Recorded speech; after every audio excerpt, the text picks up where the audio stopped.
Welcome to the latest edition of Kernels from the Cornfield. No huss, no hulls, no shucks. News with a dash of commentary to spice up your fare for Thursday, June 26, 2014. Man of the people.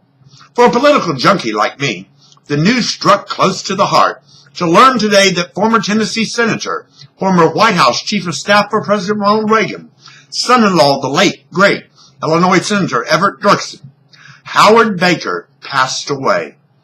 No matter how high in the pinnacles of political power Baker climbed, he always remembered the folk at home in Tennessee and remained a man of the people, much like Dirksen.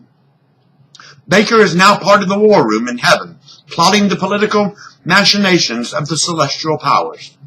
Thoughts and prayers to his family, and a hearty wish from the Cornfield that Baker rest in peace. President rebuffed. Unanimously, for a second day in a row, the Supreme Court ruled that President Barack Obama had overstepped his authority to make appointments to fill vacancies when the Senate was in recess, when he appointed 3 members to the National Labor Relations Board. The justices, while acknowledging the presidency's constitutional authority during recess to make such appointments, the court found that in the case before it, that pro firma sessions did mean that the Senate was still in session and had not recessed. At jeopardy now are thousands of decisions handed down by the illegally appointed NLRB commissioners. It is not known what uproar this may cause in labor and business circles. Don't expect, however, that Speaker of the House John Boehner may have as easy of a go at getting the judiciary to hear his announced upcoming suit against the president to make it through the front door. No abridgment of free speech. In another decision, the Supreme said that a 35-foot buffer in front of abortion clinics, as prescribed by Massachusetts law, was an abridgment of the constitutional protection of free speech. The court did leave room for the state to rework the law within guidelines to protect the clinics from violence. What's your political color? A new Pew Research study stated, partisan polarization, the vast and growing gap between Republicans and Democrats, is a defining feature of politics today. But beyond the ideological wings, which make up a minority of the public, the political landscape includes a center that is large and diverse, unified by frustration with politics and little else. As a result, both parties face formidable challenges in reaching beyond their bases to appeal to the middle of the electorate and build sustainable conditions. Find out where you stand politically by taking the political typology quiz at peoplepress.org. Here's what the quiz revealed about me. Your best fit is business conservative, along with 10% of the public.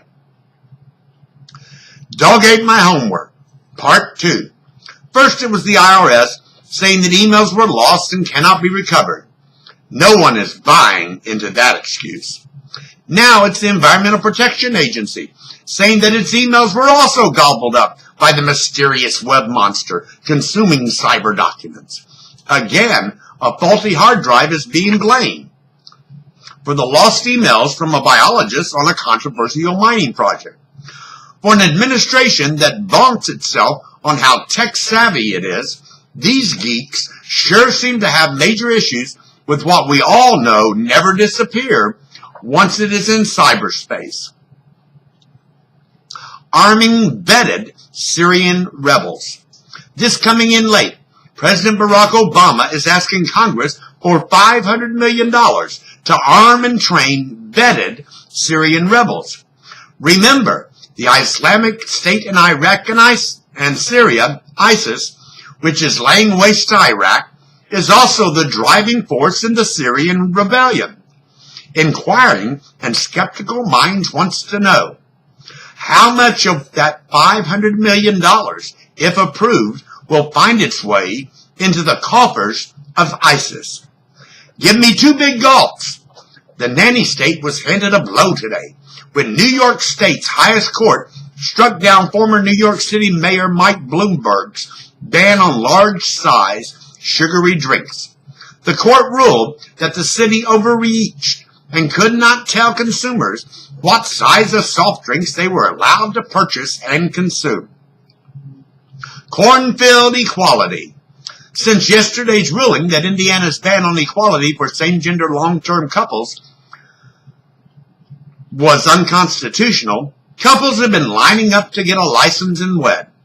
While Indiana Attorney General Zoe Miller said the state would appeal the ruling, Governor Michael Pence, a well-known social conservative, stated that during the appeals process, the state would abide by the judge's order. One county in the Cornfield is refusing to issue licenses to same-gender couples. That county, fortunately, wasn't my home county of Sullivan, but nearby Davies County. The county clerk says she was standing on biblical principles until she is given a specific order from the court to issue licenses to same-gender couples. So far, no one has applied for a license in Sullivan County. Until then, we may not know if Sullivan County will or will not honor that license application. Check out my position, equality, where I stand. Sorry, sports fans. Sad news out of the rain-drenched Brazilian rainforest today. The U.S. soccer team lost to Germany 1-0. But take heart, the U.S. team is still in the game and may yet win the World Cup, thanks to Ghana losing to Portugal. If you recall, Ghana and the U.S. played to a draw, but the U.S. defeated Portugal on Sunday. This keeps hope alive for Team USA. Pulling a Pharaoh. After other nations put on the pressure yet again, the Sudanese Christian woman who was released from prison, then rearrested when trying to leave the country, is once more free. Will this time be for good? We can only hope that the government of Sudan has finally seen the light. Well, that's what caught my attention for Thursday, June 26, 2014. Tune in tomorrow for another episode of Kernels from the Cornfield. I am Mark Ivy. Good evening.